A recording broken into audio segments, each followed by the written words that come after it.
What's up, people? This is Steve J, coming to you from News, Life, and Beyond.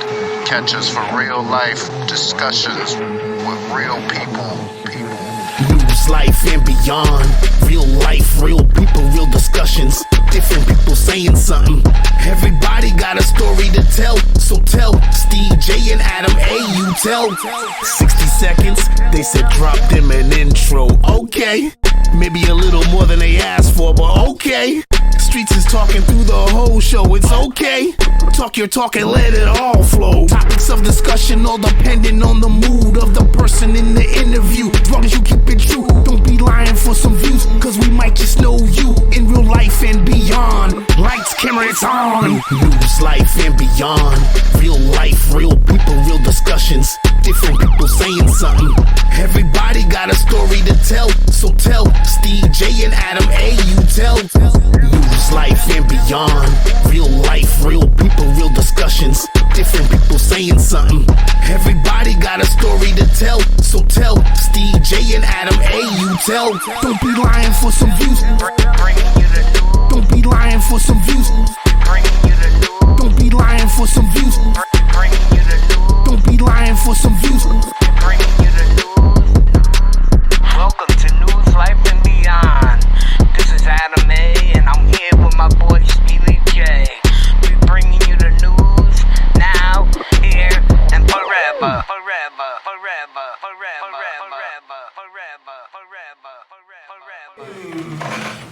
Alright, back at another episode of News, Life, and Beyond. Got my man Puhbare, got my man Jamain, got my man Puhbare Puhbarrio. So we're gonna talk a little bit about AKA Pablo Sombrero. Oh yeah, that's to do with the. This guy got like fucking aliases up the ass. Jamain. Hey, let me jump in right quick.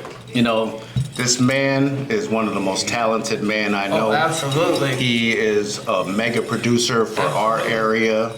He has been on the radio. He edits. He digital creates. Makes he his own produces. He raps. He does.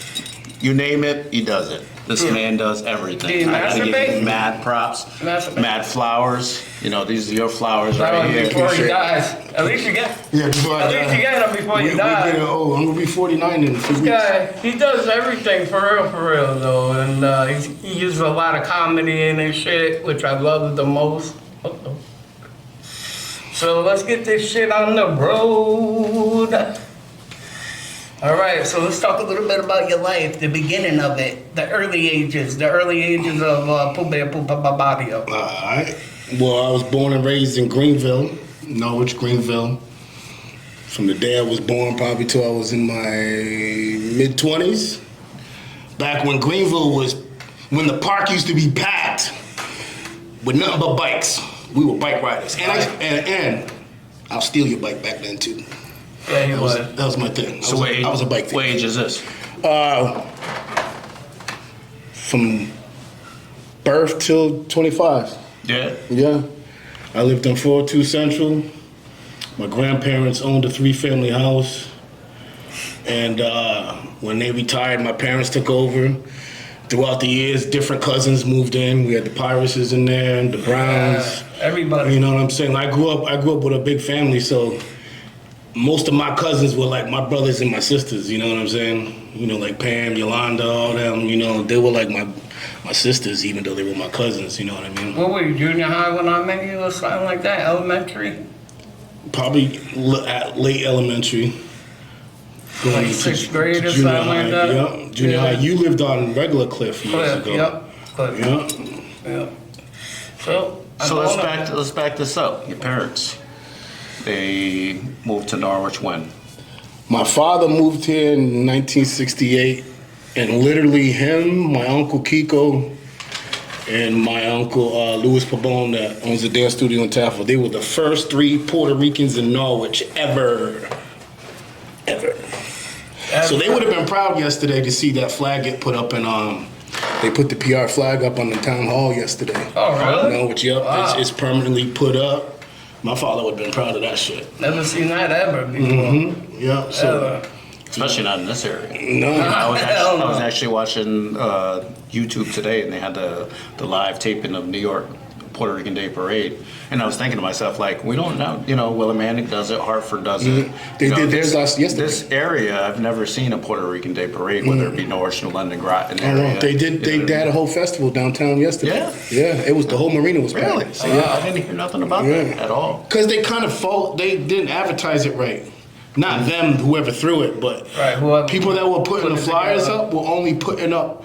It was from one flyer said it was from 3 to 4, but really it started early in the day and went all day. Like there was like miscommunication going on with the thing. See, they didn't promote that enough. Yeah.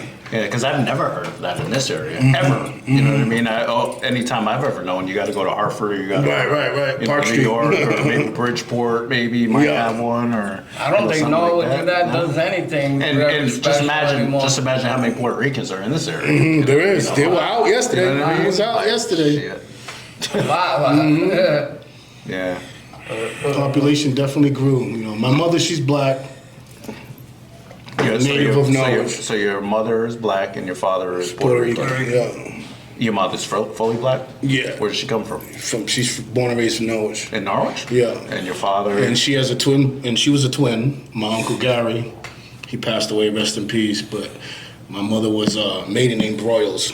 And all my mother's side of the family is the Browns, Hazards, Pyruses, and throughout the years of everybody having babies, there's different last names floating around now. So I meet cousins sometimes, like, yo, you're my cousin. I'm like, who's your father? Then they say who their father is. I'm like, oh, shit. They go way back. I had to stop my middle child, from dating a girl because I had to tell him it was his cousin. Oh, shit. He was about to hook up with this girl, and he showed me a picture of her, and I went, whoa, negativo. Honestly, that's so common in this area. I don't know if it's because it's so small or because just some of the families that live here are so big. Well, there's also a lot of fathers out there not telling people who their other kids are. Yeah, because that's a big problem. Every day and their cousins when we on Lake Street. Yeah, we won't name those names. No names. I wasn't going there. Well, We don't want child support to get to them. I drive through Greenville sometimes just for memories, and I'll see a kid walk by and be like, why does he look like me? Yeah. or look like somebody you know. Yeah. That's got to be it. I don't want to be a creep. I wouldn't say, hey, who's your mom? Half of them are Ronnie's kids anyway. That's true. Yeah, my cousin got a football team. Yeah, for real, 3 of them. No doubt about it. No doubt about it. So your parents, your mother was here first, or your father was here first? My mother was here first. My father was in Puerto Rico. Your father was in Puerto Rico. Yeah. He met your mom where? He moved out here. He moved out to Norwich. My father joined the military when he was 16. He ran away from Puerto Rico when he was 16 years old.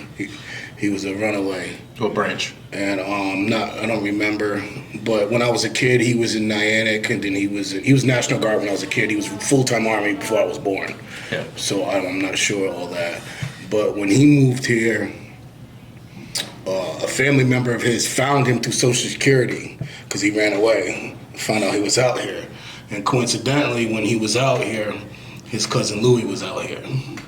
So they, teamed up. My father ended up being a part of the Sportsman AC from the 70s all the way till... It wasn't the West Side? Yeah. I used to go in there back in the day because the Sportsman AC used to be live. When that was my first DJ gig. Yeah, I've never been. That was my first DJ gig. I was 16 years old, and Ralph Mayo was my mentor. And Shout out to Ralph. Yeah, definitely, because he started me out with the DJ, and he used to get me in the bars, all the clubs, and lie about my age for, just carry a crate and come in. You know what I'm saying? I'm carrying records going there, and I was just like the hype man. I wasn't even DJing yet. I was just like, he would spin, and while he looking for records and substituting other records to play off other records, I'd just be talking on the mic. Take care of your bartenders. Make sure you tip the waitresses. Blah blah blah. You remember how it was? Crocodile days, all that stuff. I was just a big hype man. But he started taking vacations. Going to college. Not college, but college. he's been That street college. Yeah, he was going to street college for a while, and every time he would run off to street college, his wife at the time would always tell me to come pick his turntables up. and hold them at my crib. So then I stopped playing with them. Now I got people coming over recording. My dad's like, who's all these people in the house? You know what I'm saying? I try to turn everybody into a rapper. You know what I'm saying? Well, let's go back a little bit. So would you say that would be your influence? Who, Mayo? Yeah. Mayo was my number one influence for DJing. music?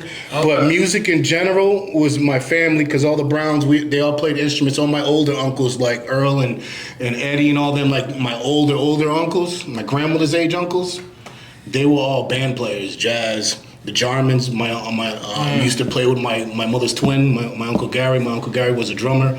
And Reggie Jarman and all them, and my cousin Keith Byers, Big Keith, not Little Keith. Rest in peace to the Big Keith too. All right. Yeah, all right. Yeah, and everybody called him Bebe. And he played bass. Like there was nothing but guitar amps and instruments in my house growing up. And every time somebody got something new, I got the old shit. You know what I mean? And I'll just play with shit. I'm talking taking one guitar amp, plugging a record player into one. They weren't even DJ record players back then. I would just take them off my mother's stereos when she was at work, and then hook one up, take one from my uncle downstairs, and hook. Now I got two. You know what I'm saying? Different brands. Yep, no mixer. I'm using the left and right balance. I put one turntable to the right, one turntable to the left, because I didn't own a mixer. Right. So I can go left and right each turntable, but I ran mono, because when you run mono, it lets still come out both speakers. Yeah. Funny story. When I was younger, Rocking with the best duo, Adam A. And right next to him be the man Steve J. Touche if you're getting plays.